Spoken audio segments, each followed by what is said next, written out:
Okay, um, let's wait for 5 minutes.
Let's begin. Okay.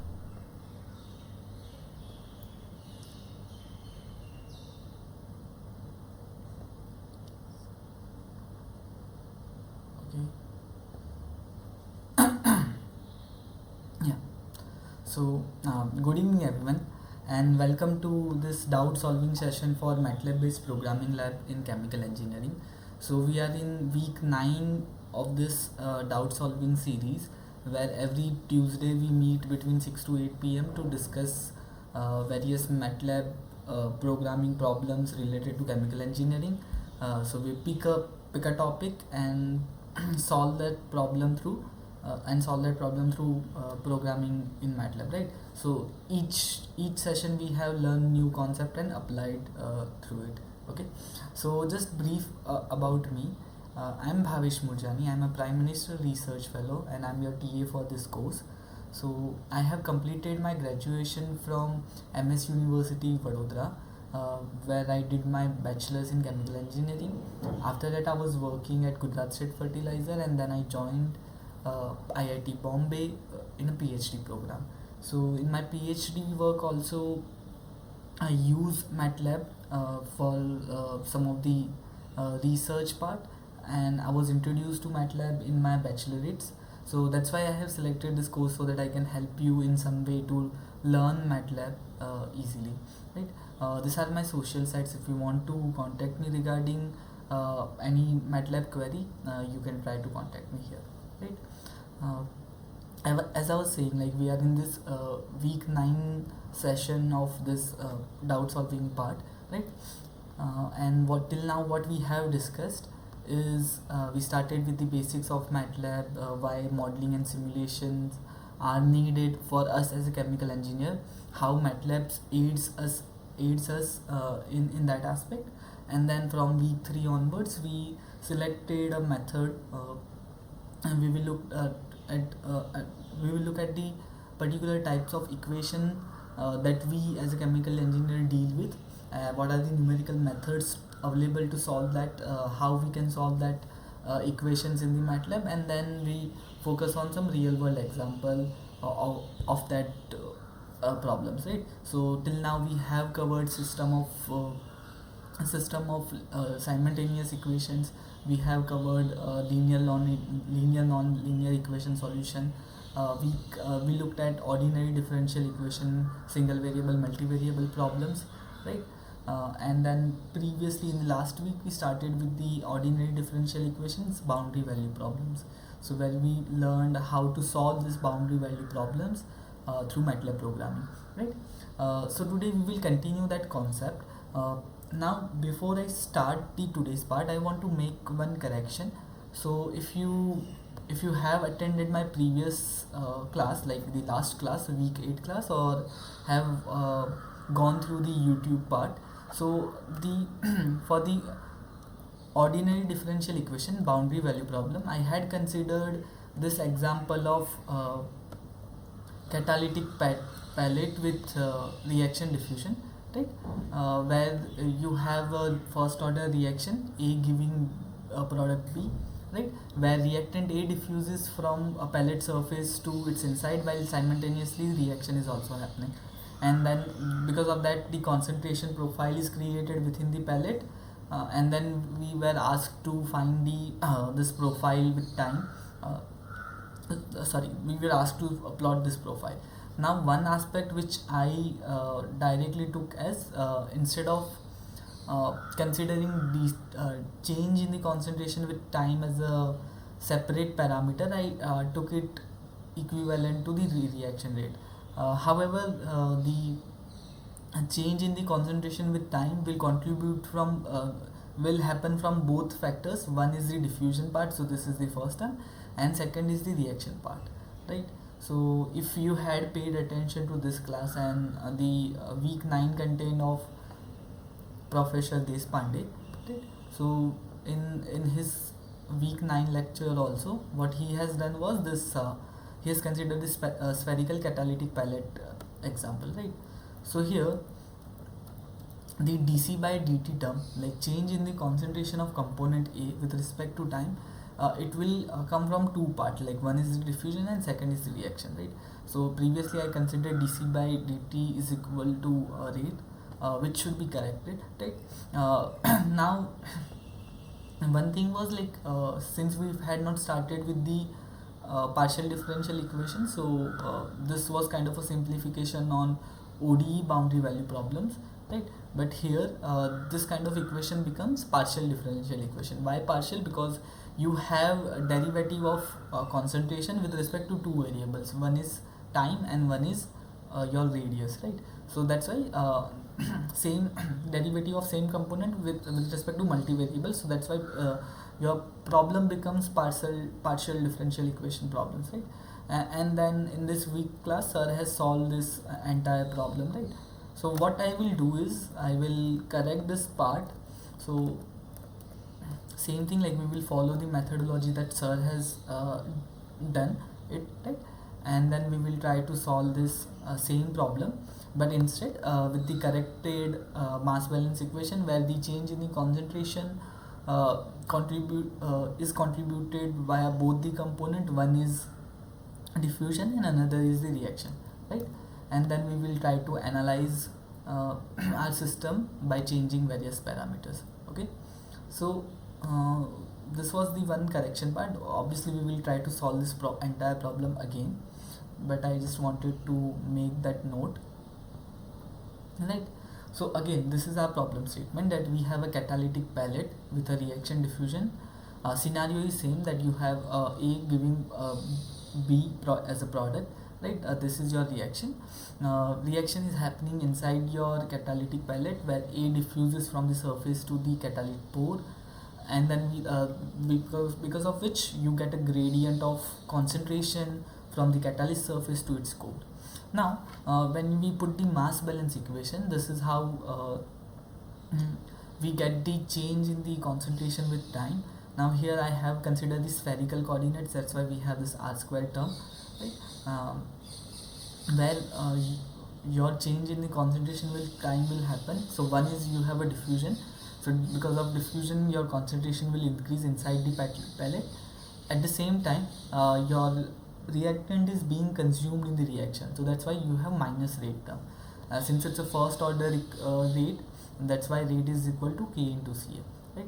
Now here you have C depends on two parts. One is the radius of the catalytic pellet and another is time. So that's why C becomes function of radius as well as time, where your radius changes from 0 to R, which is a pellet radius, and then time starts from time t starts from t equal to 0 to up to whatever time you consider, right? So here the concentration of C is dependent on both the temperature, both the time and the radius, right? And that's, if you will see this equation also, it has derivative of C with respect to both temperature and radius.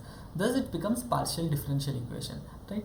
Now if you think about the initial condition scenario, so initially the pellet will be completely empty at time t equal to 0, right? So that's why if you consider at time t equal to 0, C of R0, so concentration of your component A inside your pellet at any radius value R between 0 to R, it will be 0, since you have just put the reactant and the pellet together.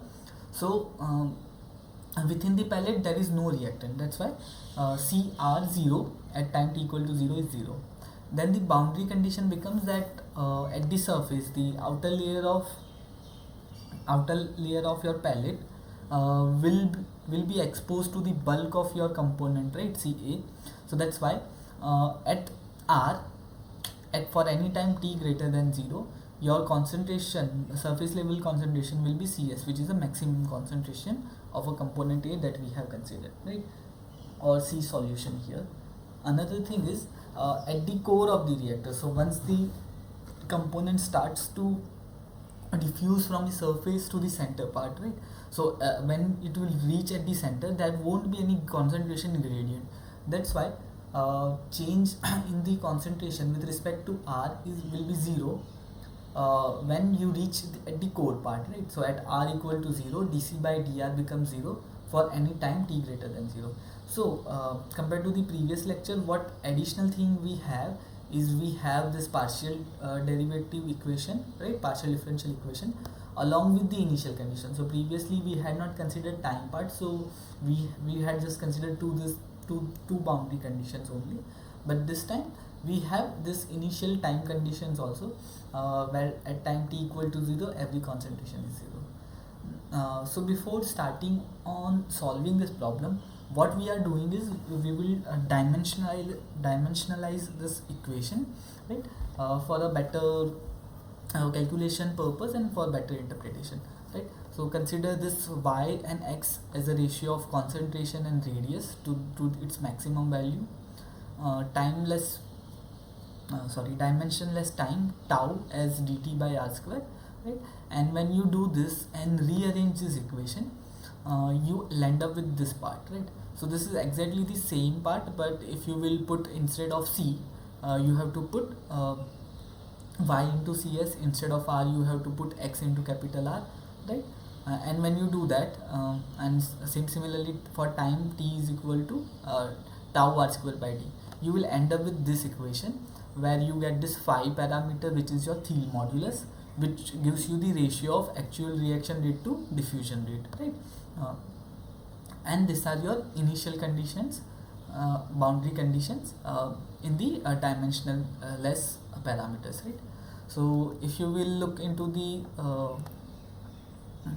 lecture note provided by sir, similar approach has been used here also.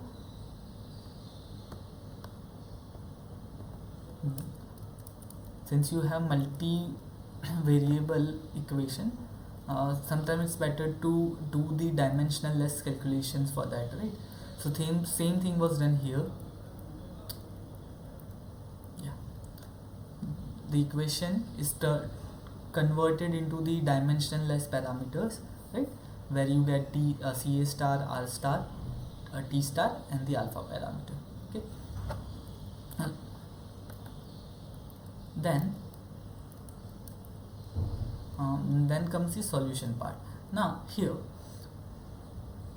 till now what we have done is, like, we have looked at the linear algebraic equations, non-linear algebraic equations, where if you recall we used f0, fsol, fvs, vpa solve, different kind of solvers to solve that part, solve that equations, linear and non-linear equation, right. For the simultaneous equation we used lin sol parameter, backslash parameter, through matrix algebra we find the solution to this system of simultaneous equations, and right. And then when we had this OD equations, right, ordinary differential equations, so we relied on the inbuilt Matlab parameter OD45, OD15, OD15s. So if you recall, we had done this comparison of different ODs also, like how they differ from each other. Now this time this problem differs because now instead of ordinary differential equation we have partial differential equation. So we have two components in our system, right. So now when we want to solve this, so you have to rely on partial differential equation solvers which are present in the Matlab. So that so what we will do is we will first look into the what are these available PDE solvers that we have in the Matlab, and with this we will start with the basic solvers that sir has also used here. So this PDE solver, which is partial differential equation solver for single spatial and time variable parameter, right. I will come to that also. So first let's look at what are the available solvers for solving PDE equations in the Matlab and how to work around with that, right. So what we have been asked here is to in this problem that select the various values of Thiele modulus and find the spatio-temporal variation of concentration, show the concentration profile at various time instant, and then calculate the effectiveness factor, right. So same thing we have done here, but this time we have both space and time variation in the concentration part. Okay, so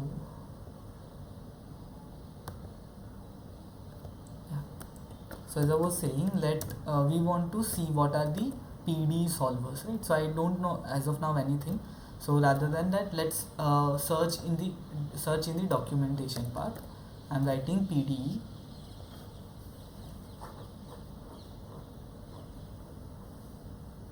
So once you open this, you get various search results for PDE. So first is partial differential equation toolbox.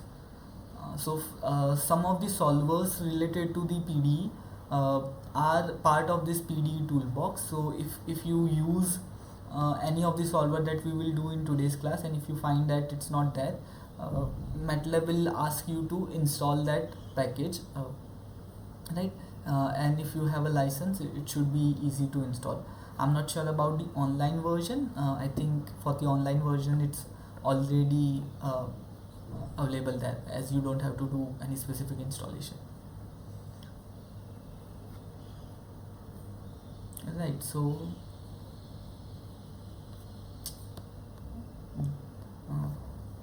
let's look at the sum of the results. I want to do solving a single PDE.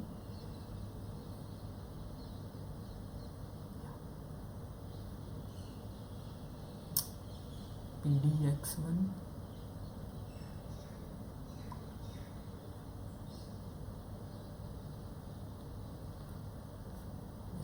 So I see something like this: solve a single PDE. This example shows how to formulate, compute and plot the solution to a single partial differential equation.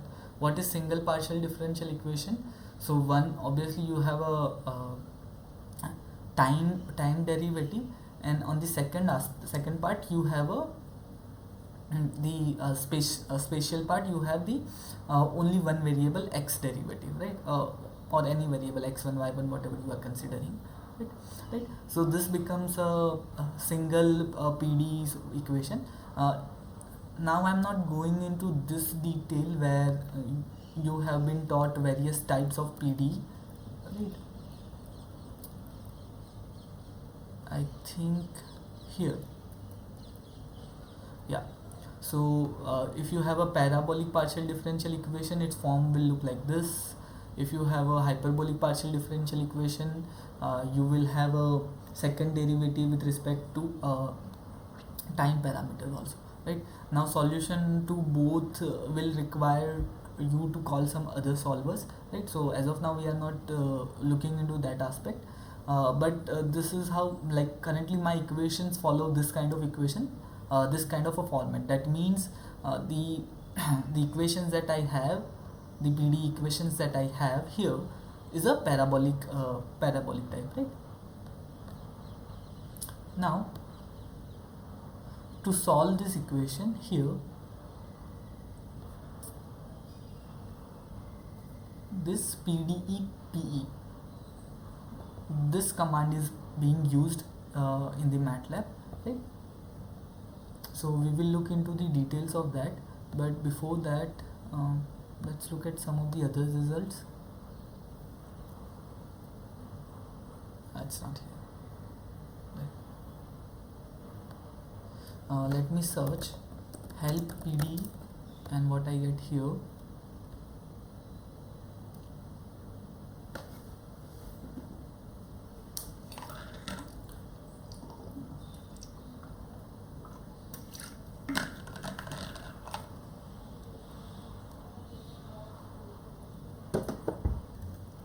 So PD itself is some function. So when you call PD, it's a partial differential equation toolbox which contains multitudes of parameters, right? So you can create your PD functions with the help of this parameter. You can solve them, evaluate them, right? Here the parameter that we are interested in, the command that we are interested in is PDE geom objective function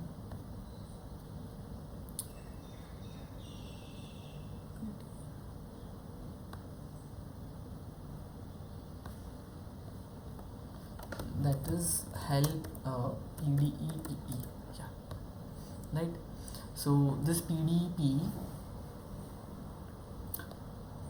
it solves initial boundary value problem for parabolic elliptical PDEs which is in one dimension, right? So what does it mean? So rather than going into this, let me show you the help manual because it has a better description here. So if you will open the help manual for PDEP, the documentation part, right? So it's written, it's also a system of parabolic and elliptical PDE with one spatial variable in X and time variable, right? So here in your PDE you have one time variable and one spatial variable X, right? And at least one equation must be parabolic. So here our equation of X includes the second order derivative, so it's a parabolic equation. Now the scalar m represents the symmetry of the problem, slab, cylindrical or spherical. I will come to this aspect also, what does it mean. And the equations being solved are coded in PDE function. The initial value is coded in IC function, initial condition function. Boundary value you have to provide in BC function, right? So this is how it formats look like. So in the PDEP you have to provide m value, you have to provide your partial differential equation function, what are your initial conditions, boundary conditions, the x mass and time span. So x and t span you have to provide, right? Now this is how your code, the PDEP looks at the partial differential equation. So this is the generic form of the PDE partial differential equation that is being used in this PDEP, right? So the standard form which is expected in PDEP is this. So you have one differentiation with respect to time, second differentiation, second order differentiation with respect to x, right? So here see inside of the x it contains function of x, t, u as well as your first derivative of u with respect to x. So it could be any combination. Then you have coefficient c, which is a multiplication of your time dependent derivative, and then coefficient s, which is again the function of your x, t, u du by dx. So you can have any such combination, and at the end you can write and rearrange your partial differential equation in this format, right? So here if I look at my equation, the equation that we have tried to form. So here we have dy by dt, we have d by dx, and the here corresponding to d by dx you have x to the power minus m and plus m. One is outside and one is inside, okay? So same equation, our equation is following that trend, and your s parameter which could be the function of x, t, u, we also have that also, right? So you can see this format is matching. Now here they have given example of m is equal to 1. So for various value of m, your equation will look slightly different. What does this m suggest is what kind of coordinate system you are working on. So if you will scroll down and see, you can have three values of m is equal to 0, that means you are in Cartesian coordinate, m is equal to 1, that means you are in 2D cylindrical coordinates, m is equal to 2, that means you are in a spherical coordinate, right? Now here the equation that we have written is with respect to the spherical coordinates, right? So that's why you have this d by r square into r square parameter coming into the equation, while what sir has done is it was with respect to Cartesian coordinates, right? So when we will solve this problem, we will consider m is equal to 2 because we are working with the spherical coordinates, right? So one thing we have determined what value of m to select, right? Now in your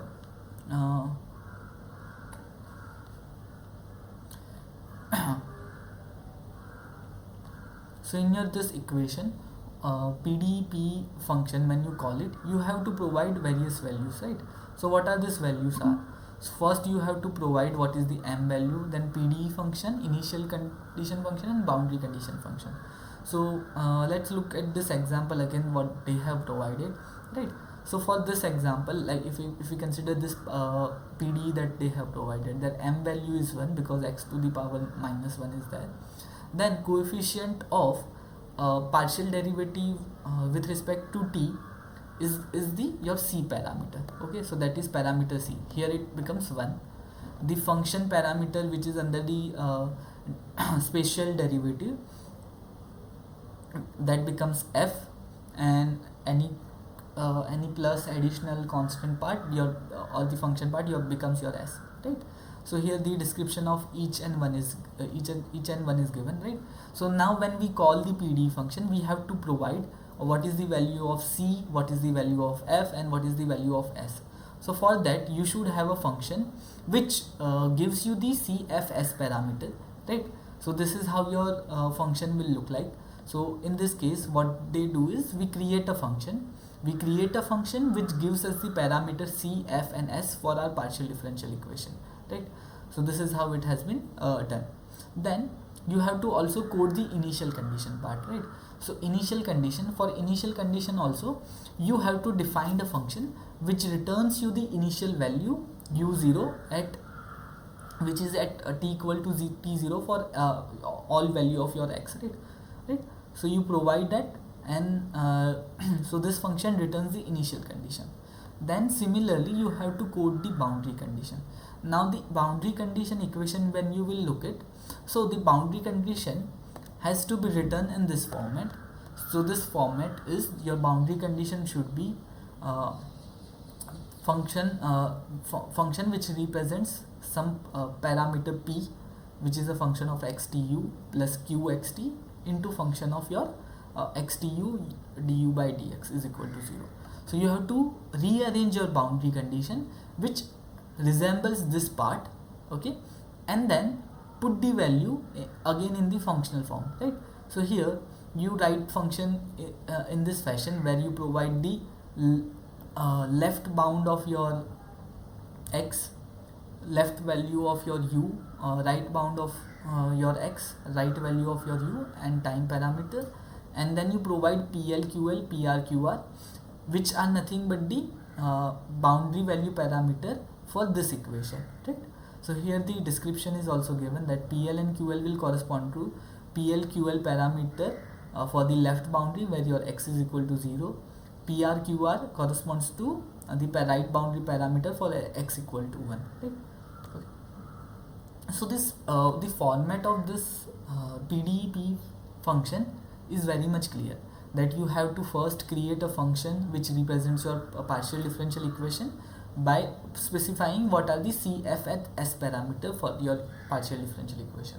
Then you have to create one initial condition function which returns only the initial value part. Then to represent your boundary condition, like two end boundaries, you have to provide a function which takes out the this PL and QL, sorry, P and Q parameter for your boundary condition following the equation provided here, right? So it's very systematic approach that we have to use. Then you can provide the range of x and t and call the solver to solve it, right? And then at the end you get the solution, right? Now here I again this time also, like previously I had discussed, that I'm not going into much detail of solution part because it will involve multiple steps. So rather we will directly rely on the Matlab solvers and try to see how they work, okay? So having understood the this solver part, let's try to code our problem and see how we can extract out the results with the help of Matlab, right? So let me create a new script. So this is a reaction in catalytic palette. Okay. First clear all the variables, close all the image if you have CLC, right? Given parameters,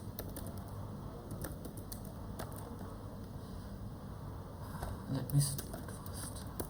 Diffusion. So what are the parameters that are given to us? So if you will look here, basically we have to follow this equation where our y is variable, t is variable, tau also, since we are working in the dimensionless unit, the tau value will vary from 0 to 1, okay, depending upon your dr value, right? Now we have been asked to select the various values of Thiel modulus on our own, and then based on that find the parameters. Now since we have converted our problem into dimensionless number, we don't need any further value to analyze it as of now, right? Because your concentration C, y will vary from 0 to 1, your radius, the dimensionless radius x will vary from 0 to 1, your tau will also vary from 0 to 1, so we don't have to know the value of this parameter. Rather we just need the value of Thiel modulus, which is appearing as a constant, right?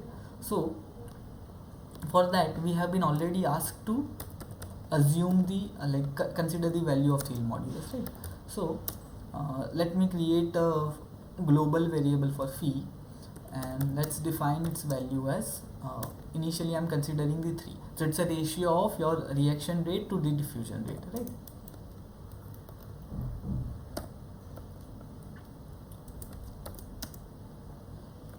Now we have to create various functions, creating functions to solve PDE for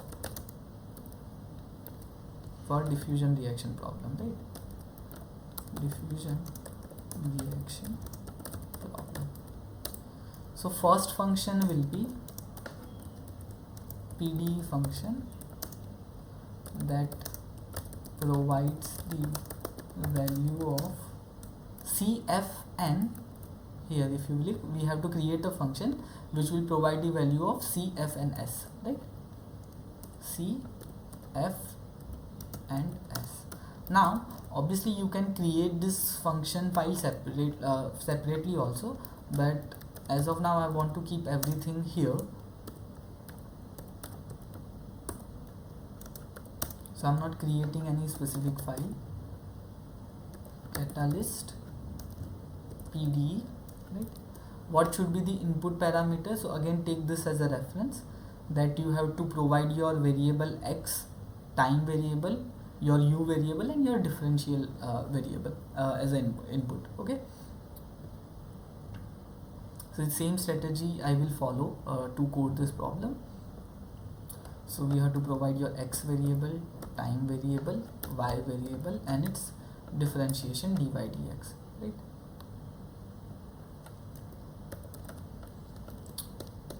So now if I compare this with if I compare our equation with respect to the functional form that has been provided by Matlab PDE, right?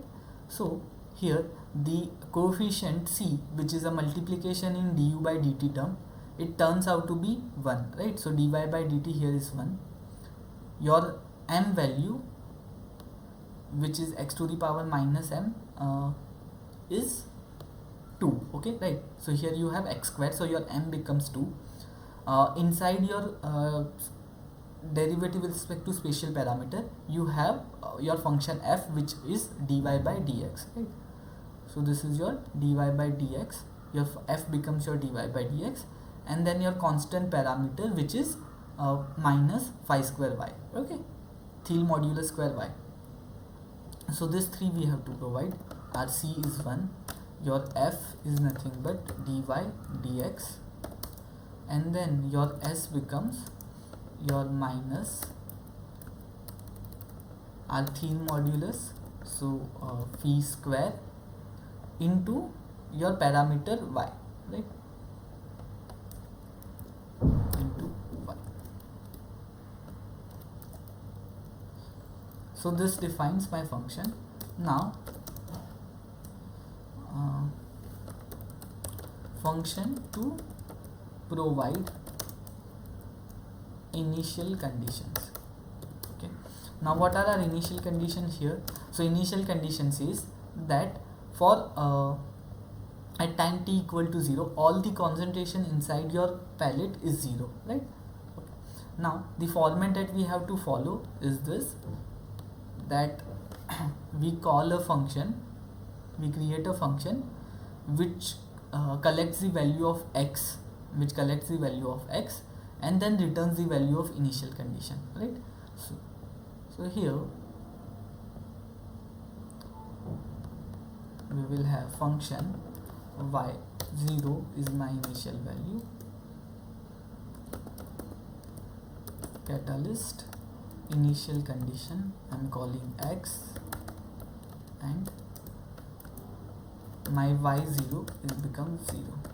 Now here see the way Matlab has provided the example, the way example selects the provides the value of u0 is for various values. So it creates this function which will run your n value from 0 to nx part, right?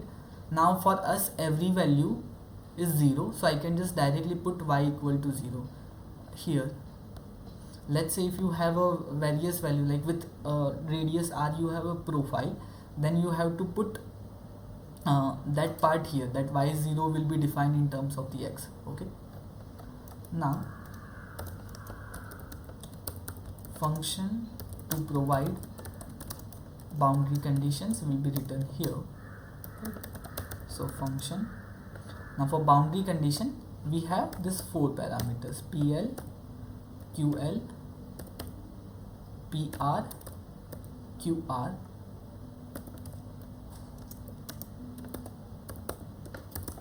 catalyst, boundary condition. What should be the input part? So input part is your x low value, y low value, x high value, y high value, and t value, right? So this is what you have to provide. So let me close this. X low, y low, x right, y right, and correct? Yeah. Then you have to provide PL, QL, PR, QR. Now, so when you are doing this, you have to rearrange your boundary equation such that it represents this equation. So our first boundary condition is that at r equal to 0, our dc by dr becomes 0, right? So if I try to put it in here, my function of first differentiation, so this becomes dc by dr is equal to 0, right? So here if I compare this part, this equation with respect to this equation, then my p value becomes 0, my q value becomes 1, and this is just function du by dx equal to 0, right? So this is how I can write it. So my pl here is pl becomes 0, ql becomes 1, right? Now then pr and qr are remaining. Okay,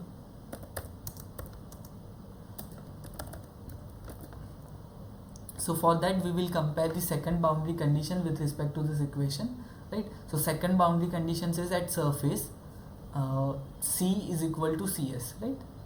C is equal to cs. So for that, here what you have is this equation, right? So here my c is equal to cs.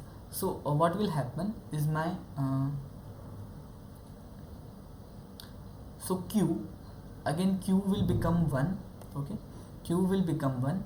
My p will contain this constant part, because overall your LHS should equal to 0, right? So pr it will become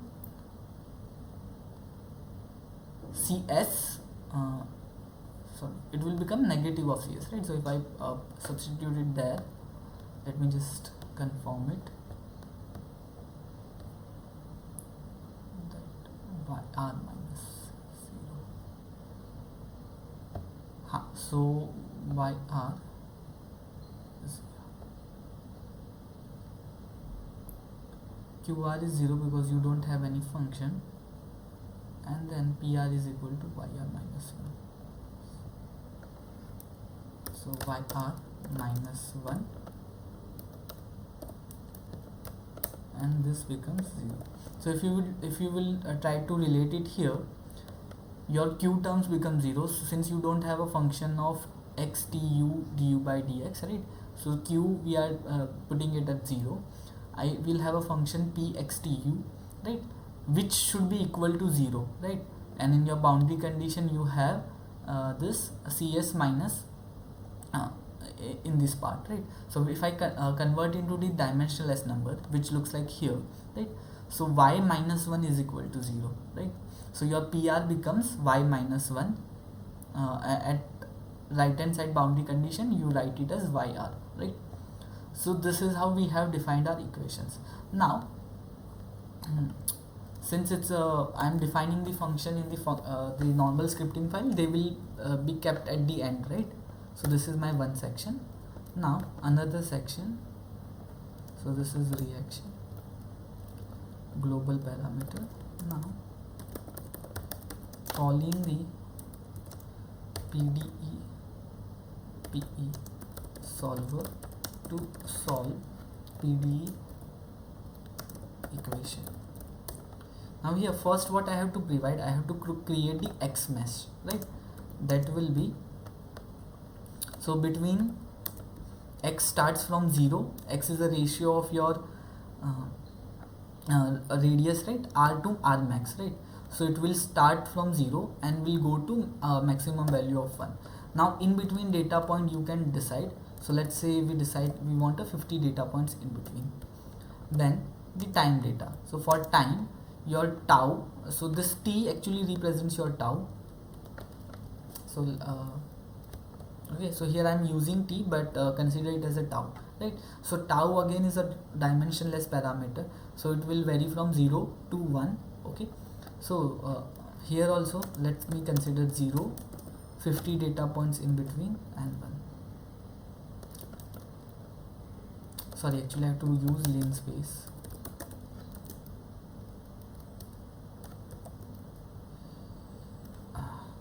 Just let me verify. Linspace 0, 1, 50.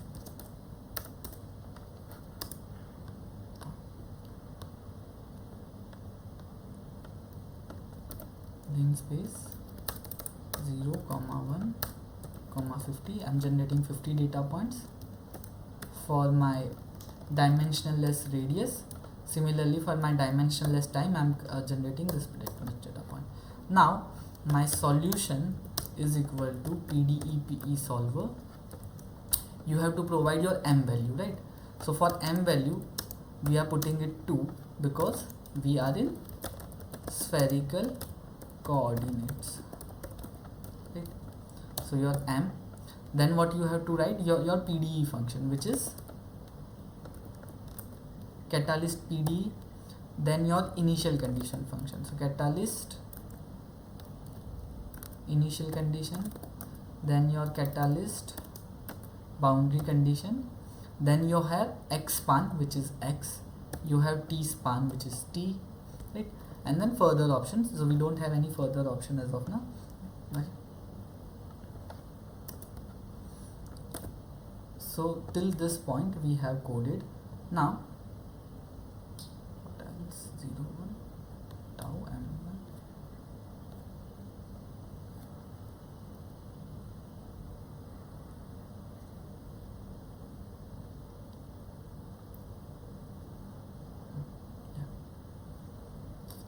Once you have done this, you can call the solver and find out the solution. So we will run it. There is one error, not enough argument, diffusion line 22.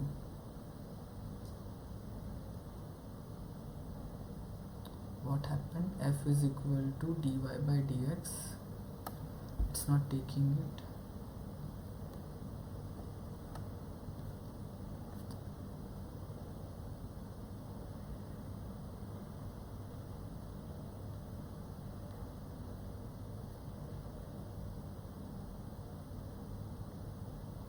X tau y and dy by dx.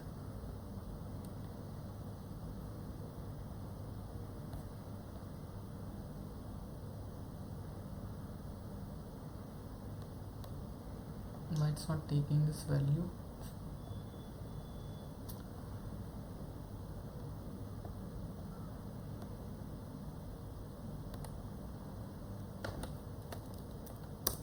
one thing I have to define that free is global.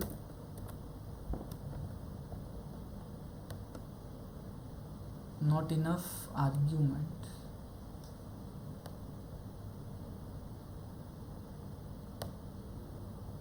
Just a minute. So C is a function here, which is a function of x du, x dy, dy by dx.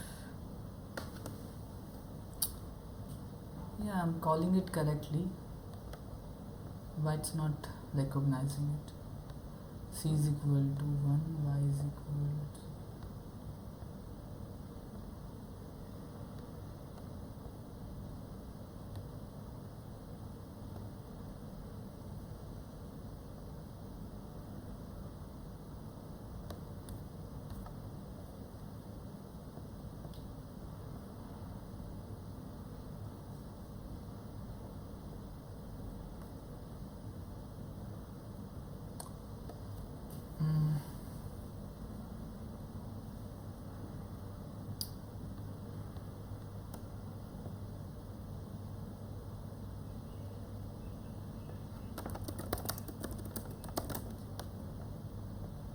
why it's not working.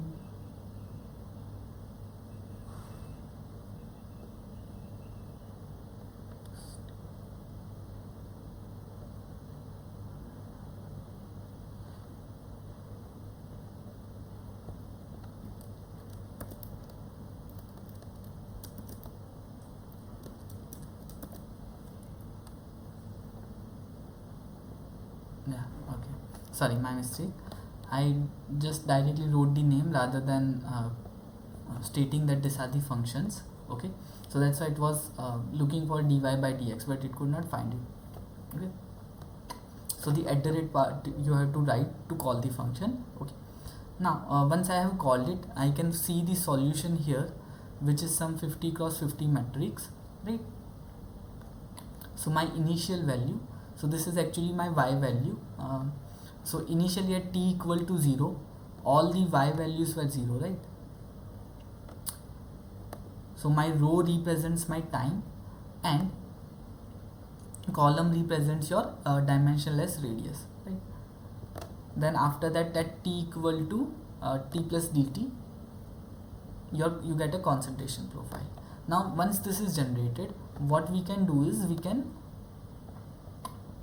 create a surface plot to understand the variation of this both the concentration with respect to both time and radius, right?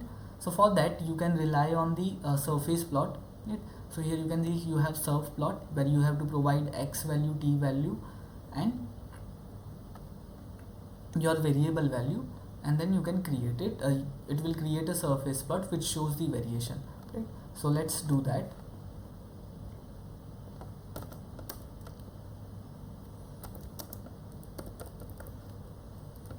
Plotting the data.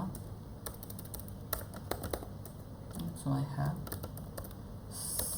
surf x comma t comma sol, my x label. This becomes my dimension less radius r, or x in this case.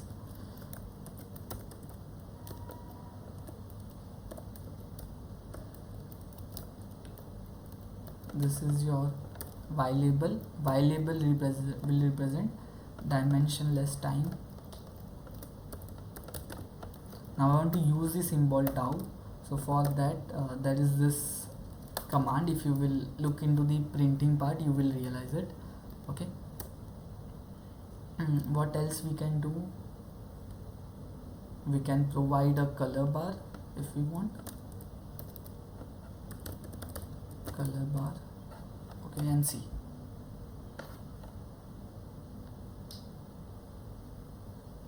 Yeah. So this is how your plot looks like. So your one axis is dimensionless radius, another axis is dimensionless time, right? So if I look from the radius perspective only, if I rotate this graph,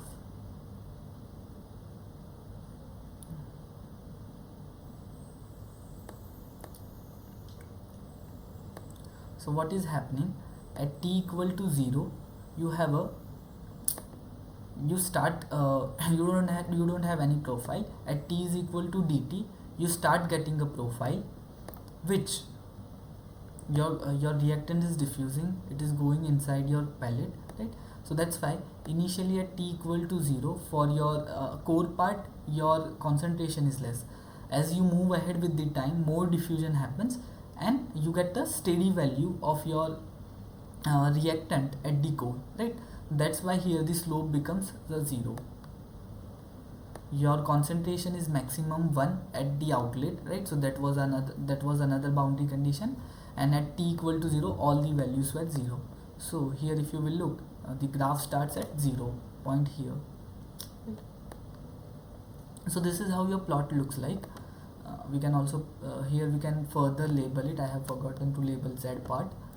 Your z label is dimensionless concentration, which is your y.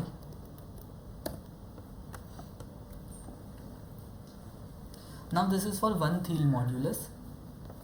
So you can see so this plot itself is a spatio-temporal plot, because I on one axis I have the space variable, which is a radius.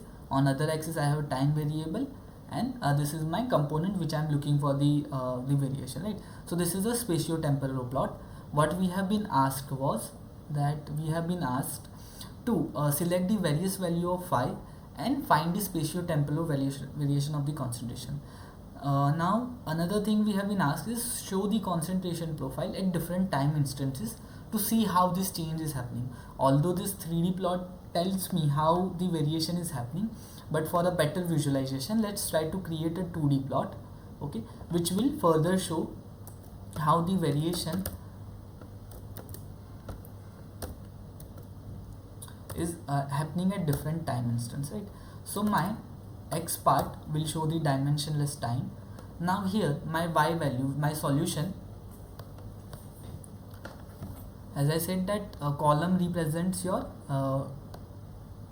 radius while row represents your time, right? So I want to select different time instance and plot entire row data at that particular time instance, right? So what I will do, I will call the solution in solution. What we have to do, we have to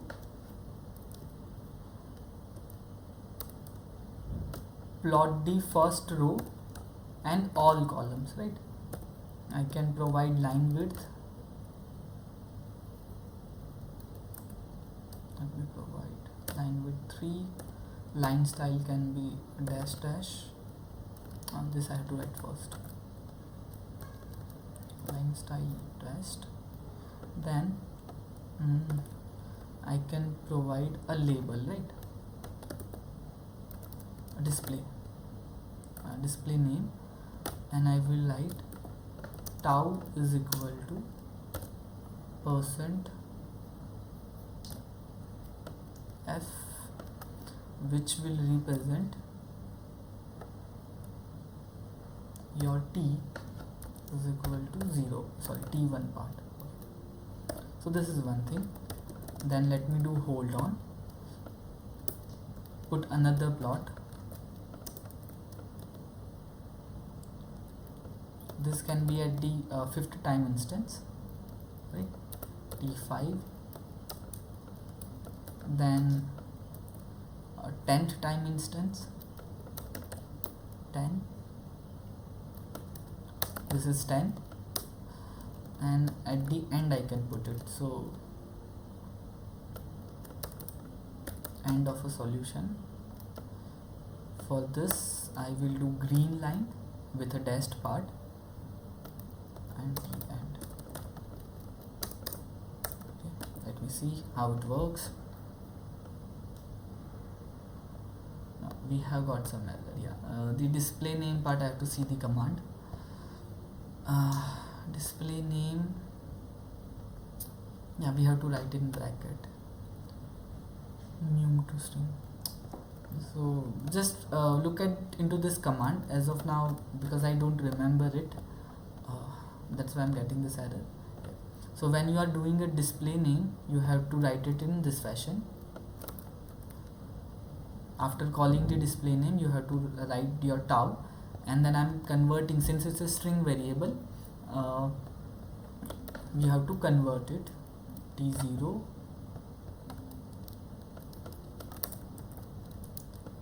t5 t10 and then t end. Okay.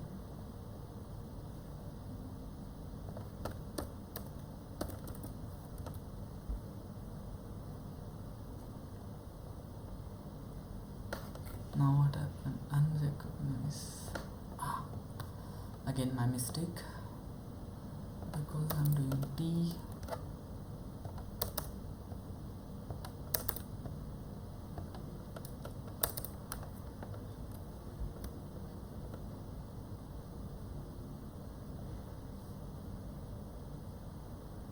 Array indices must be positive.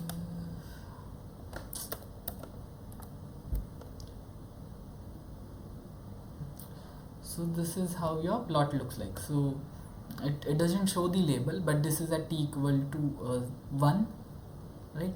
Then t5 and t10, and at the end you can see it has become a flat profile, right? So what we are seeing in this 3D plot, I closed it. Anyway, what we saw in the 3D plot, same thing if you make it 2D, this is how the profile will look like at different instances. So if you slice off this 3D contour plot or 3D surface plot, then you will get this in between data points, right? So let me put a two separate figure. Let's call it figure 1, figure 2, and so here I have already this different time instance to show. Let me just copy paste it. Instead of tau, I have to write t.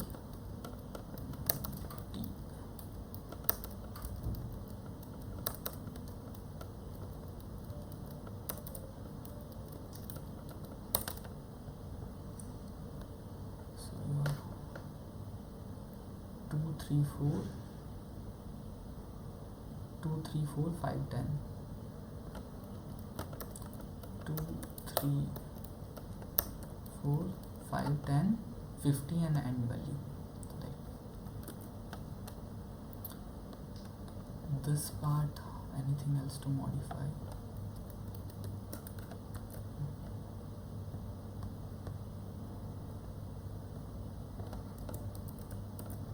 Let's see.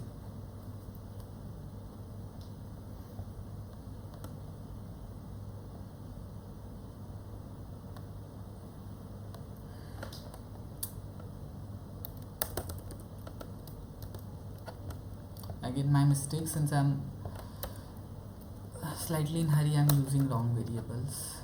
Sol.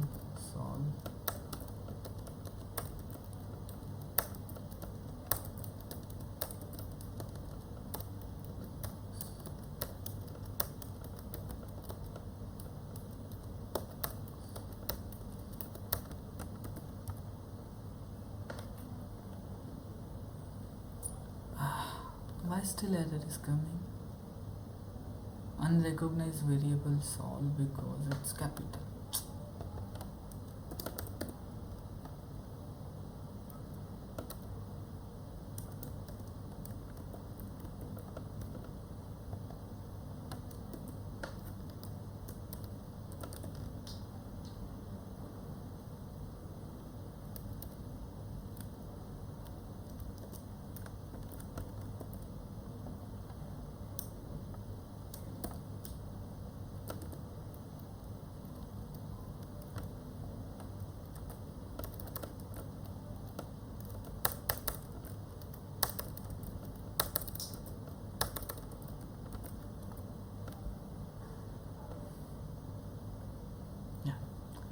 So this is how your plot will look like.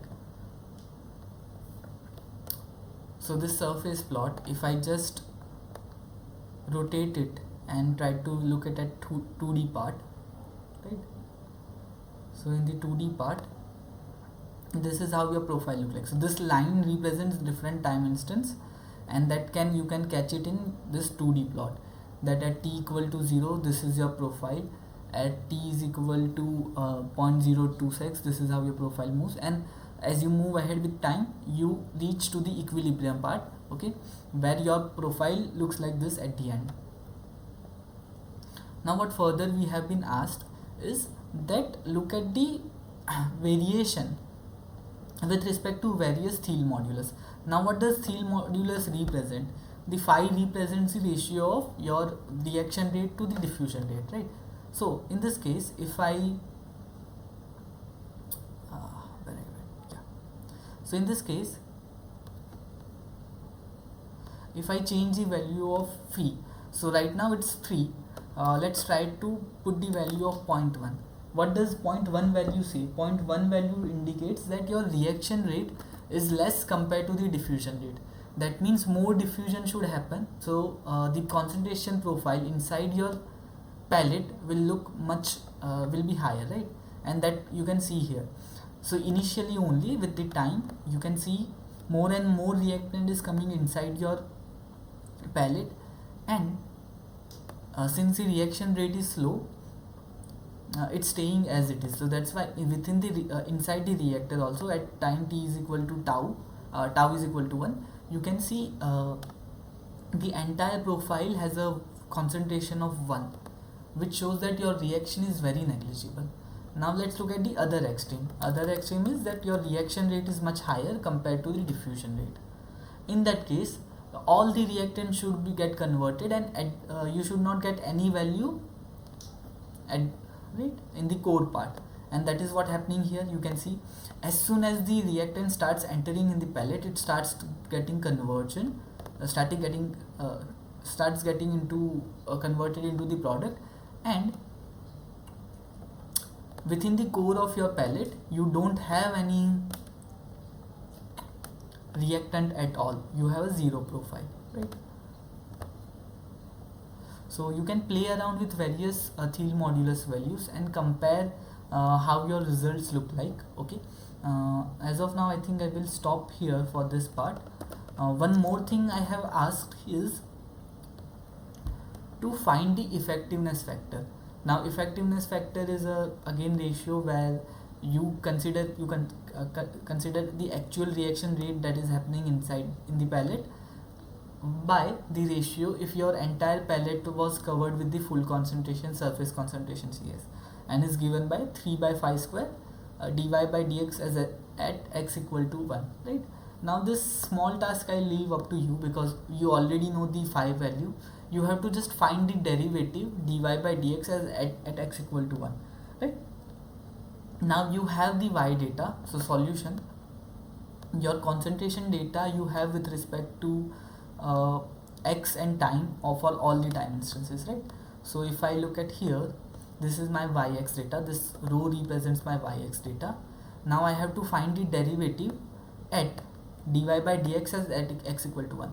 So you can just use normal finite element method to find the differentiation at dy by dx, since you have the previous values also, right? So you can use the backward difference method to find the solution. You can use Matlab as inbuilt function also to find the differentiation with respect to with the help of the numerical method. And once you do that, you have to just put it into the equation. The reference code also has this already done, right? So here I am using the gradient function to compute the value at the surface and then putting it in our eta equation to find the effectiveness factor, which we print at the end, okay? Yeah, so this is how you can work around with the partial differential equation, where what we looked at, we have this partial differential equation, we have initial condition with respect to time at t equal to 0, and then we have the boundary conditions. Now the solver that we have used is as its description says, it's for uh, one spatial variable and one time variable, right? So when you have one time derivative and one space derivative, in that case you can use this PDE PE solvers to solve your problem. Now in the future we will look at the further different solvers to solve more complex problems where you have more than one variable in your partial differential equations, right? So this was the first half. I wanted to update and correct the previous lectures example, right? And then solve this example with the help of PD solvers. So hope it helps you. Sir has already solved this in the class. If you were not able to replicate it, I hope this would have helped you, or this will help you in replicating that results, right? So you can use this. Now let's move forward with the second question. Now this one is also an interesting question which I just found recently, right? And now here also we have partial differential equations, but here we have more than one variable. Now so here we have this spatial variable, two spatial variables x and y, but to solve this I won't rely on the PDE solvers, rather I would work with the numerical methods to solve these equations. We may look into the multi-component PDE solvers later, but to solve this problem I am using a different approach. So let's look into that.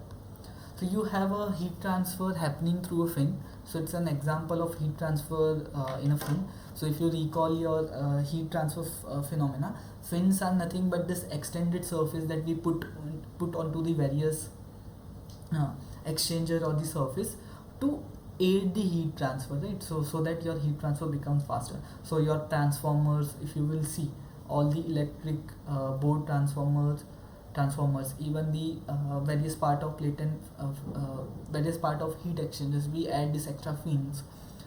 Your cooling towers contains this fin part, right? So that is to aid your heat transfer. Right? So we have been given a scenario where you have a heat sink, which is a fin. It is used to cool a computer processor. The heat sink features a base plate with a single fin, right? So it's a single fin example. The processor generates heat at the base, and this heat is conducted through the material and dispersed in the surrounding air through the fin, right? Now when you will do the energy balance equations for the system, this is how it will turn out, that your mCp delta T, or here the rho Cp delta T by T, since you have with time also your temperature will change because of the heat generation. It will vary according to this equation, right? So since you have two variables, like two directions, it's a 2D fin, right? So you have both variation of temperature in x and y direction, okay, plus this generation term. So here your temperature T becomes function of your coordinate x, y as well as time. Rho is density, Cp is specific heat, K is thermal conductivity, and Q is an heat generation per unit volume. Now for simplicity, we will set Q is equal to 0 everywhere except at the base where the heat is applied, since it has been mentioned that processor generates heat at the base, okay? So here it has been given like to consider Q is equal to 0 for all the other cases except at the base where you have heat generation is happening, right? Now what are your conditions given? So at T equal to 0, your initial condition is that all the temperature values is equivalent to air temperature, okay? So that is 25. Now boundary condition, so it's a 2D fin, right? So you will have a 4 boundary, top, bottom and both the sides. So at the base, y is equal to 0. We have been mentioned that the heat transfer is only considered at the base, right? Except at the base. So heat transfer at the base, so rate of change in the temperature at the base minus k dt by dy will be nothing but it is equal to the heat generation by your processor, right? And for that the equation is given with in terms of the time tau, okay, time t right, with this exponent form. So this exponent form, if you will plot it, it will look like this, that your value is increasing exponentially, and then it will become a steady, right? So which kind of a makes sense that initially as you run the processor, your temperature will start increasing because of all the computing power that you are using. So heat will be dispersed, and at point you will reach the max capacity.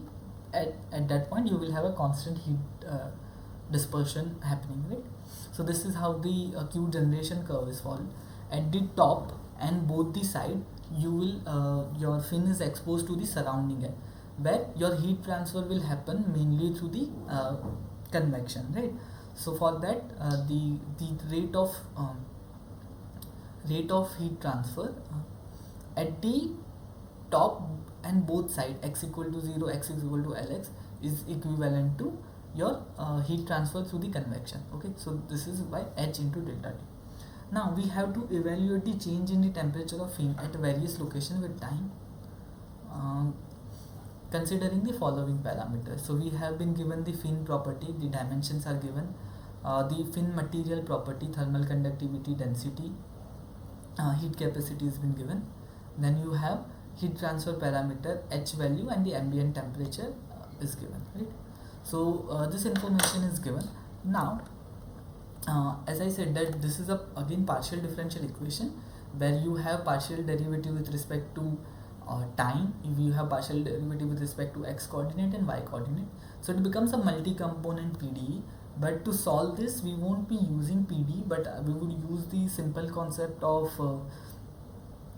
finding the derivatives with the help of numerical methods. So all your numerical methods, if you recall, in that if you want to find the derivative, we use forward difference method, backward difference method, central difference method, right, for both first order, second order part, right? So we will use that concept to code this and to find the solution, right? So what will be our strategy here? So first let's try to understand the problem, right? So I have this governing equation which represents my system. Now I know the value of all the temperatures at time t equal to 0. I know all the value across this x and y plane, which is at ambient temperature 25 degrees centigrade. Now if I want to move ahead with the time and want to find what will be the temperature at next time instance t0 plus dt, right? So if I want to evaluate the variation with respect to time, I need to know what is the derivative, second order derivative of temperature with respect to x and y, right? Now to evaluate that, what we will do, we will rely on the central difference method. Yeah. So if you will search central difference formula for the second order derivative or the finite difference method,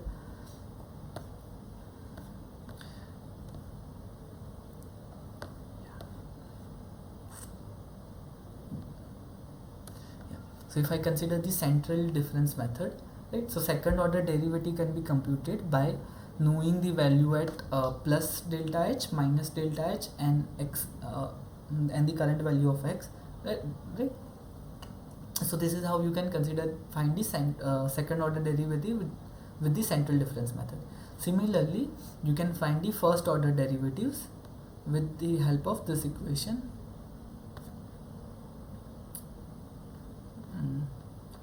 Your central difference is, this shows only first, sorry, second. This is your first, no, not this one. For first order f dex x, yeah, this is the forward method. Backward central difference, why they are not showing it? Anyway, your central difference becomes similar to this only, like for the first order. So you have f of x plus h minus f of x minus h divided by 2h, right? So this comes from the Taylor series expansion. If when you rearrange the Taylor series expansion across the plus and minus delta h, right, so you'll end up with this equation. So what we will do, we will use the central difference method to find the second order derivative of temperature with respect to x and y. Then we will put it into this equation. We know we know the delta t. So delta t, we will take a small change in the time, and then if you will find, then we will find the increment in the temperature for that particular dt, right? So your next dt will be this term into your delta dt divided by rho cp. Okay, so this is how we will move forward. Now here the tricky part comes is in the boundary condition, right? So when I'm using the central difference method, we have to know the value of adjacent part, right? So for the all the central points inside the boundary points, I know the value of plus h minus h. Like I know the value of temperature at x plus h, y plus h, x minus h, y minus h, right? But if I am considering the edge point, then you will have one missing parameter, right? So if I am at the edge, then I know the what is the value of just behind. Like if consider this is a positive x direction, right? So if I know the value, if I am considering the boundary condition x is equal to lx, to find the derivative here, if I am using the central difference method, I know the previous value at lx minus delta x, but I don't know the value of lx plus delta x, right? So in that case, what strategy people use is we will use a host node method. So basically what you do, you assume there is further parameter here, like further finite element here. You find the value of this finite element with the help of backward or central first order derivative.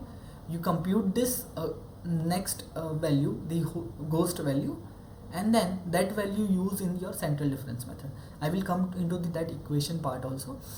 With the help of that, we find all the derivatives at the boundary conditions, and then we update it in our equation to find the next value, right? So this is how we move forward with time and compute all the properties. Now just give me a 2-3 minutes. We will look into the code after that.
725.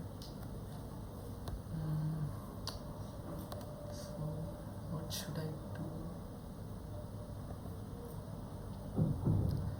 Okay, considering the time, what I will do is since I already have this code ready, we will go through this code, understand every aspect, because if I will start writing it from scratch, it will take more than half an hour, right? So we will exceed our time.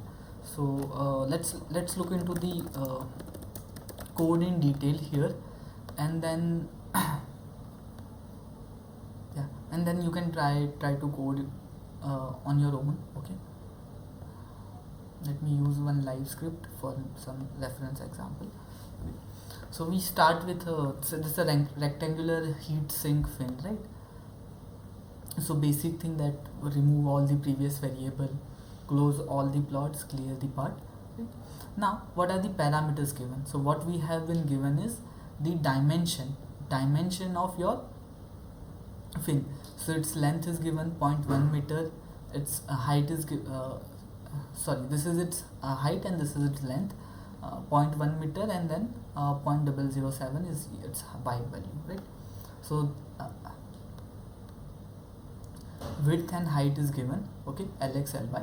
Then now what we have to do, so since we are saying that we want to discretize this system, we want to use the finite element method, right? So for that we have to discretize system into fine bins, right? So to start off with,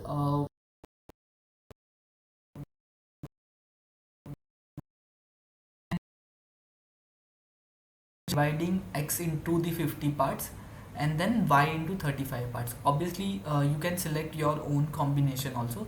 This is just to begin with it. The more finer the bin, the better value you will have in your evaluation, in your computation part.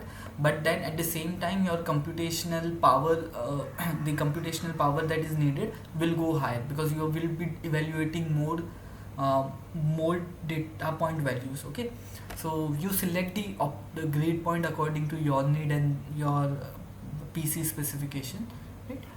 The material property is given. So the thermal conductivity, density, specific heat is provided. That has been written here. That's not aluminum. I just keep it. Yeah. So thermal conductivity, density, Cp, heat transfer parameter. So heat transfer coefficient H is given as 50, and the surrounding air temperature or ambient air temperature is 25 degrees centigrade. Now, since we have selected that we want to discretize the x and y into this many parts, right? So what will be our dx value, the spacing, grid spacing? So that will be nothing but your total length divided by number of bins that you will have. So I'm selecting the 50 grid points, so that means I will have a 49 bins within that, right? Similarly, if I'm selecting the 35 bins in y direction, that means my 35 grid points in the y direction, then number of bins becomes 35 minus 1, right? Then now what we will do, so here what I have done is that you write the constant parameters. So when we will integrate it, like if I write a change in the temperature with respect to change in time, you will have this constant k by rho Cp. Okay, k by rho Cp will come in the picture. So we are calling it as alpha. So k by rho Cp, it's called as alpha, the thermal diffusivity, and you calculate its value here. So k, r, rho and Cp value is already provided, so you compute the value of k. Now again, as we are moving ahead with the time, so we have to select what increment we want to move in the time, right? So we have selected the dt value of 0.01. Here also depending upon what value you select, more finer value, more accurate your results are. So instead of 0.01, 0.001 is more accurate, but at the same time then you have to do multiple computations in your time too. Okay, so that might not help you that much, so that's why right now I have selected 0.01. We will check with what happens when I select the value of 0.1, what I will happen when we select the value of 1. Okay, the t final, so final time I have just selected 500 seconds based on the playing around with this code, right? It has been not mentioned in the program, but you can start with the initial some value. The 500 second, after 500 second, the change in the temperature becomes constant, so that means your equilibrium has been achieved, right? Number of time step that you want to move ahead, so that will be t final divided by dt. So it gives you the this is the ratio of t final by dt. So this many time step we will move ahead. Okay, now since we have divided this fin into x and y beams, right? So for that, now we will have the temperature value for each beam, right? Each x and y grid we will have the value of temperature. So for that, we create the t matrix. Okay, so this temperature matrix t is nothing but I create the number of data points in x and y, so like the nx and ny that we have selected, and you put the air value initially, because initially your system is at equilibrium, which is in equilibrium with the surrounding. So t is equal to t air into 1's nx and y, right? So this is your initial temperature. Now once this initial parameter is set, what we have to do, we have to move ahead in the time and compute what will be the temperature value at next time instance, right? We have to basically, what we are doing is we are numerically doing integration in this of this part, right? Now so first we have to find the derivative, second order derivative of temperature with respect to x and y. Once we know that, we can multiply this equation. So I know t minus t0, which is represents your change in temperature, divided by delta t. Delta t we have selected, so that will go on to right hand side. T minus t0 value, you know, initially 25 degrees centigrade, so you can find the value of temperature t for next time instance, right? So this is the strategy that we are using now. So what we will do, we will move ahead in the time. So this main loop, the for loop, it starts from n is equal to 1 to nt, which is number of time set that we are taking, right? At that then I am finding what is the t, the time corresponding time. So that will be n into dt, right? So you start with t is equal to 1, then t is equal to 0.01, and then so on, like 0.0 to 0.03 and so on till number of nt points you have, right? This initiator we again create a new temperature matrix where we will update all the data. So t new becomes we create it. Now as I mentioned that in between data points, from since we are using the second to find the second order derivative with respect to with the help of the central difference method, I need the data point at previous delta h and the next delta h, right? Now at the surface we will have an issue, but in between data point I should be able to use this numerical method to find the second order derivative, right? So that what has been executed here, that you find first interior points where the heat conduction is the main governing factor, right? So you move ahead in the x and y direction. Here again your x is your width and y is your height, right? So you move ahead in x and y direction. Then so that's why I'm starting with x is equal to 2. Okay, I'm moving with second data point in my grid, and then moving ahead till nx minus 1. So I'm avoiding the edges part, right? Similarly, further second loop you move in the y direction, but you are again avoiding the edges part, right? So you are considering the center portion only, and in that we will use finite difference method, right, to find the second order derivative, which is a del square t by del x square, and the del square t by del y square. For that, what information you need? You need the temperature information that at that particular point, which is Tij. Okay, you need the temperature value at previous point, and the next point, right? So this is our equation, is the equation that I showed. This is how your equation look like. So you need the value at x plus h, x minus h, right? So it has been provided here. Okay, x plus h value, x minus h value divided by del x square. Similarly, y derivative. Once you know this del square t by del x square, del square t by del y square, you can put it into this equation, right? Q for internal point we are not considering, it 0. So your t new is equal to t old plus alpha times dt into your second order derivative, right? What is your alpha? Your alpha is nothing but k by rho Cp. Okay, so alpha times dt into your second order derivative will equal to delta into temperature. So your new temperature will become old temperature plus this part, right? So this is how you have updated the in between grid point temperature, Now the tricky part comes into the boundary conditions, right? So for the bottom edge is is put on the chipset of your computer, right? So where you are getting the constant heat flux, right? So to find what will be the value at the bottom part, right? So bottom to find to update the temperature value at y equal to 0, what we are doing, we are moving in the width direction. Okay, so I'm moving in the width direction. X is equal to from 0 to 0.1, while my y value will be 0. Okay, I'm using this ghost node method. Okay, so this is actually a technique. If you will search it in Google or some other reference book, you will find it. So basically what we are doing here, that the boundary condition that has been given to us is that minus k dt by dy is equal to q generation.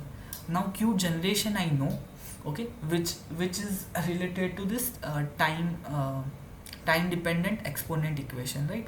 So q generation I know. Now to find the dt by dy, so I have to find the dt by dy. So your minus k, instead of dt by dy, what I'm using a central difference method. It will take the 2 points, right? One is, so this y direction is 0, so I'm using the central difference method to find Tij.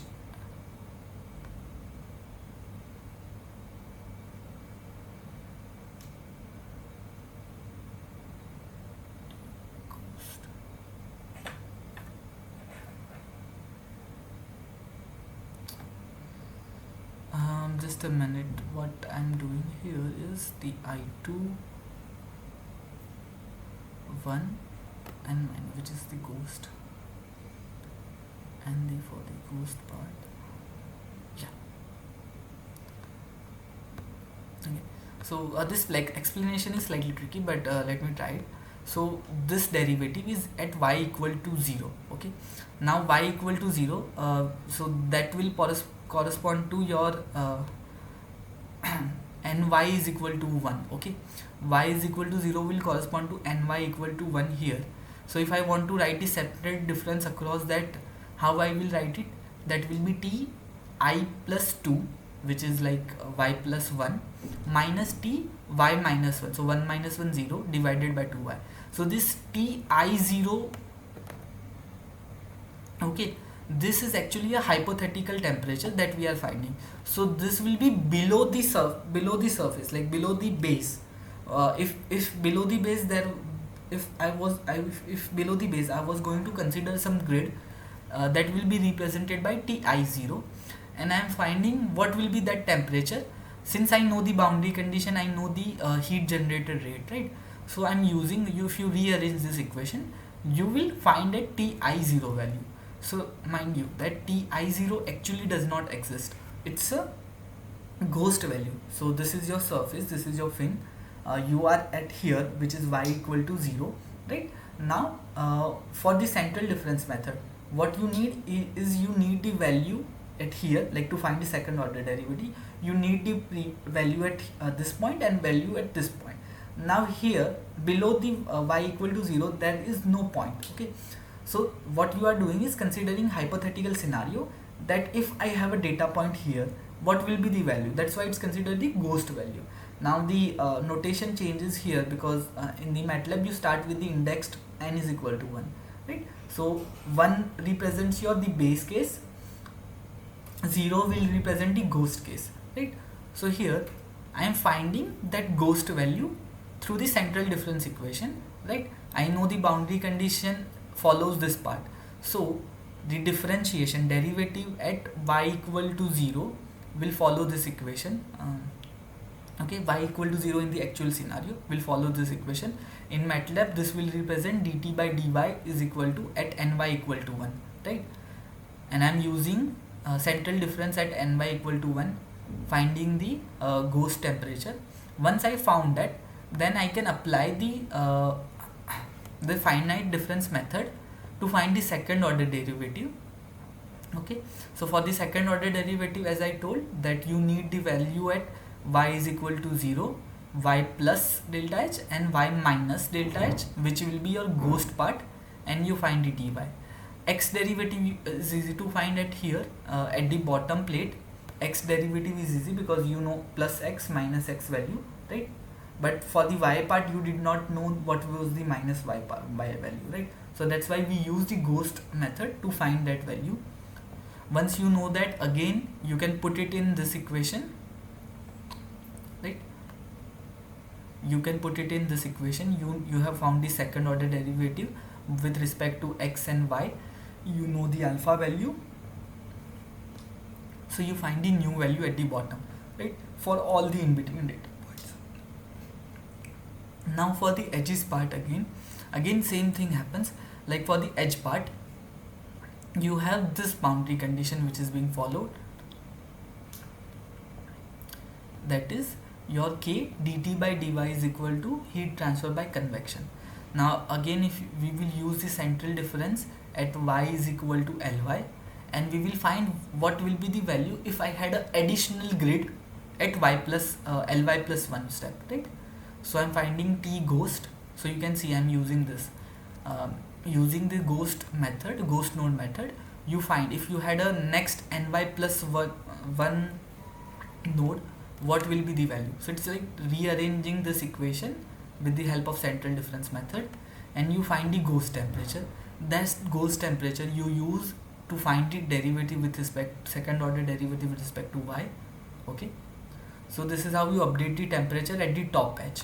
Similarly for x equal to 0 and x equal to lx, which is your left and right edge, again you find the ghost temperature with the same method and update your value.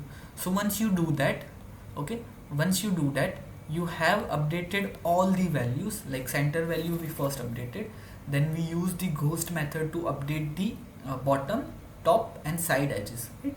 Now when I'm updating bottom, top, side edges, all the corners are again re-updated every time. Like once when I updated the bottom edge, I have updated both the corner points, but when I'm updating the left and right edge value, I'm again updating the same corner points, right? So it is getting changed every time. So rather than doing that, what we do at the end is that you consider that corner point, and 2 point adjacent to that you take the average temperature and put it in, right? So that's why corner points are average of adjacent boundary conditions, right? So let's say my corner point n is equal to 1 1, which is the start point. I will update it as both the adjacent points of it and the average temperature of that, right? So bottom left corner, bottom right corner, top left, top right corner has been updated. So this is how your entire t new value t new matrix is created, which represents your change in temperature at time t is equal to t0 plus delta t, right? You update this temperature, then what I'm doing, I want to see the change of this temperature in this fin with respect to time. So that's why I'm using contour plot to plot this. But when I'm using the contour plot, since we are moving into the uh, with the step size of dt is equal to 0.01, it's very fine size, right? So if I will plot at every data instance, I'm will be using too much computational power, and the change will be slower, right? So I don't have to look at the every data point.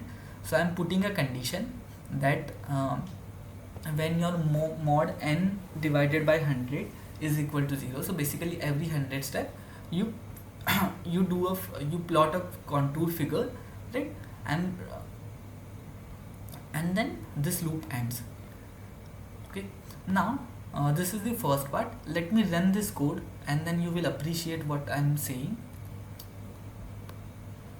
So if you run this code, this is how it will look like.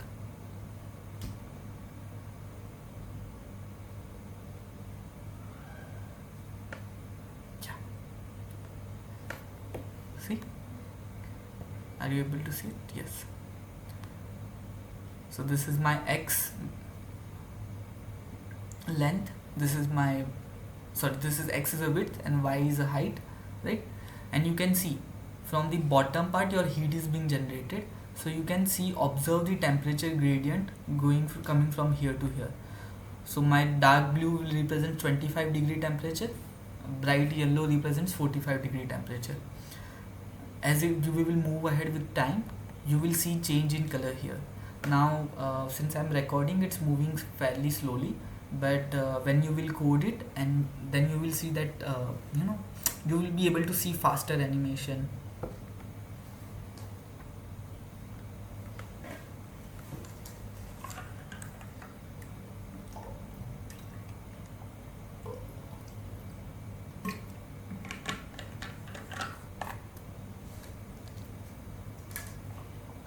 So if you are able to notice, we have moved around this part where temperature is greater than 30 degrees centigrade. Now focus on this middle part. You will see its shade now will change to the green, showing that your base temperature has increased more than 35. Okay, and corresponding you can see, observe the gradient across your fin.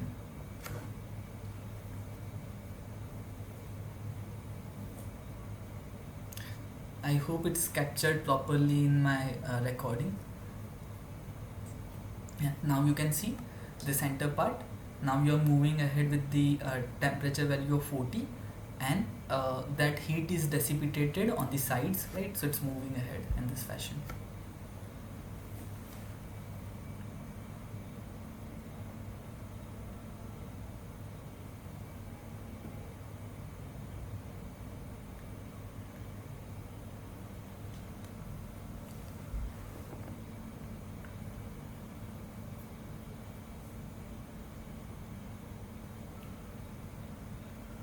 Now we have moved past 40 degree temperature at the base, and then it's further moving ahead.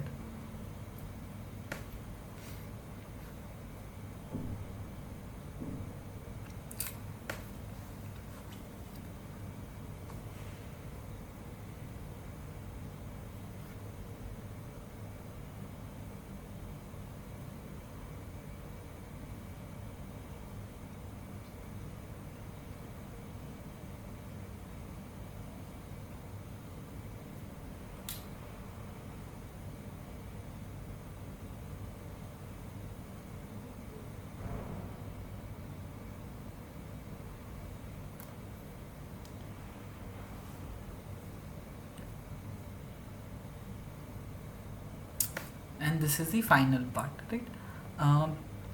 At the final stage, this is how your contour plot looks like. Now since I have fixed the color bar, all the temperature looks like same, but if you will plot the this filled contour at the end, this is how it will look like. So this is your base temperature, which is somewhere around how much, 46 degrees centigrade, and this is your top surface temperature, which is around at 44 degrees centigrade. Your corner will be even cooler, 44.32, right? So this is how your gradient of temperature moves. So base has a higher temperature, and then this curvature from and the curvature gradient is formed. since you have the heat depreciation happening from the left and right edges also, right? So this is how it will look like. Now here, so the added part here, which is the final temperature profile, so I'm creating a figure 2, again doing contour plot, but at the final temperature. So T dash, whatever final value will I have, that will be my final temperature till whatever time I have gone through, right? And then further you can also look at what is the temperature in the center line of your fin, right? So for that, what I'm doing is I'm calculating what will be the center x position, okay, and plotting y versus temperature at only that center x, okay.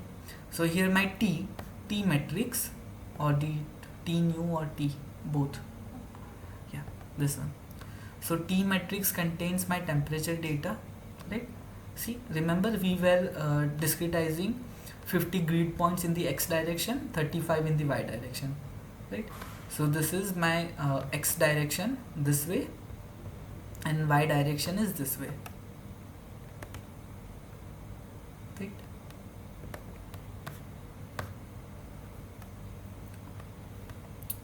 So you can see at y equal to 0 you have a maximum temperature because that is the base, and y is equal to Ly, you have a minimum temperature, okay.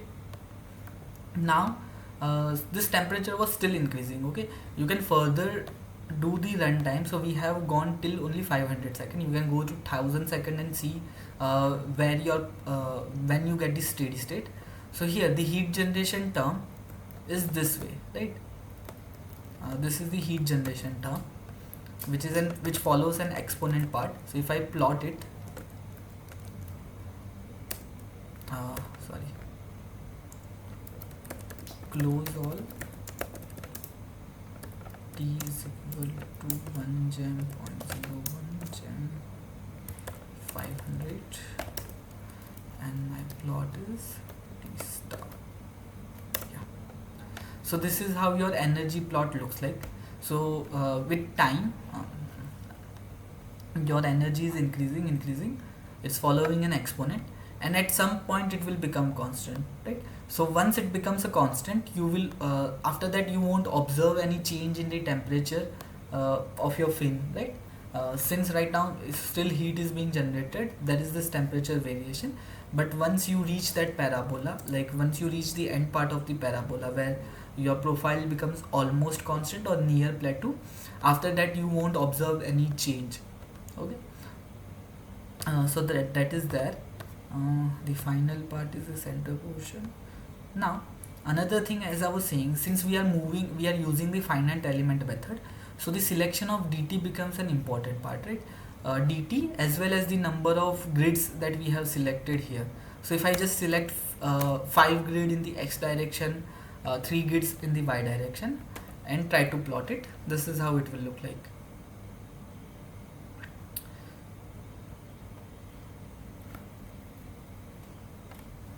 So see, you are moving much faster, but then you are also losing so much of information, right? Your gradients won't be as clear compared to what you were getting when you had a finer bins, right?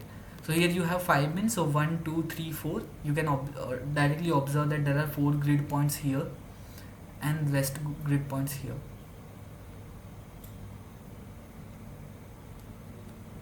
So this way it is much slower. Let me pause it. Yeah. Okay. Let me do one thing. Instead of plotting at every 100 step, let's plot at every 1000 steps so that it will run faster.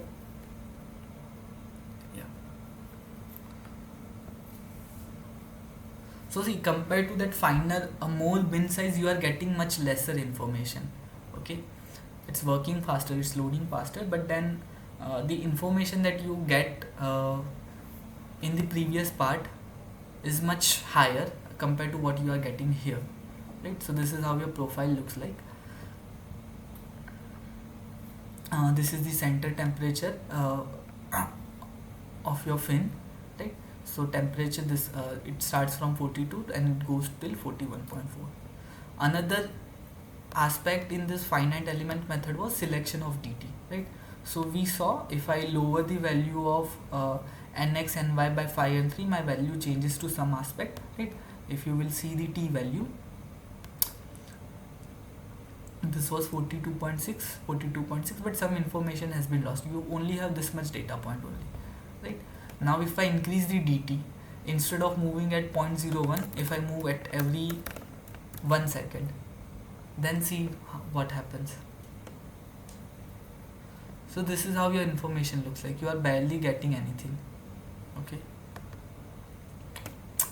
it ran so fast that it did not even, I was not able to catch it. Let's say here,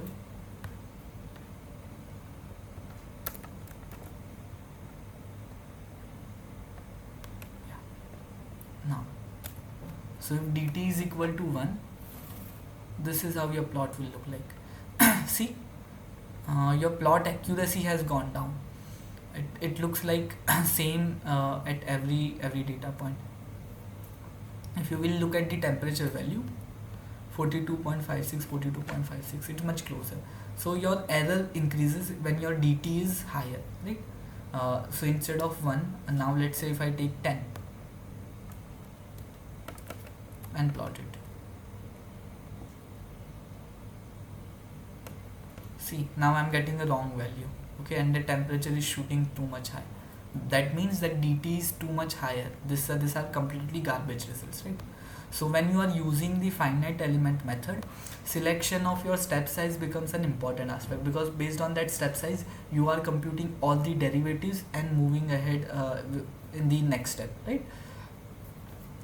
So again here dt of 0.01 is an ideal value. You can play around with the nx and ny and see what kind of results you get, right? I think these are fairly good bin size, so it should not matter too much. I'm keeping it as 1000, right? And let's run it one more time to see the animation, and after that we will stop.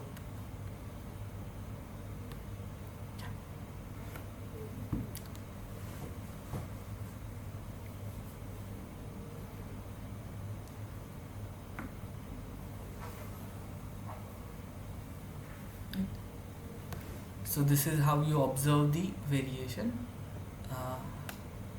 I hope this had helped you in some way, because this is slightly a different example, although part of a chemical engineering problem, but still we are looking at it from a different angle, right? So that's it for today's class. I think we have covered everything. Yes. So what we saw today was one example where we use partial differential equations along with initial condition and boundary conditions, and we relied on the inbuilt Matlab solver PDEP solver to solve that problem, where the approach to solution was very straightforward. If you will go to the documentation part, we already had a reference example, and if you follow that methodology, you will end up with the solution with the help of this PDEP solver. Then the second example that we saw, that was heat transfer through fins, right? In which rather than relying, again it was a partial differential equation problem, but rather than relying on any PDE solver, we tried to solve it on our own, right, with the help of finite difference method, and we were able to do it.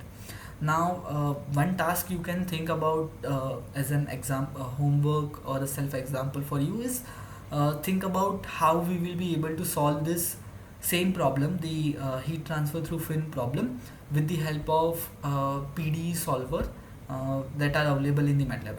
I said I will cover different solvers, but I forgot that part, but we will try to cover it into the next class, where we will look at different PDE solvers that you can use it, right? So the homework for you is to think about what kind of PDE solvers are available in the Matlab, and can we solve this same problem, the second problem, with the help of any inbuilt MATLAB solver or MATLAB command, right? So that's it for today. Thank you.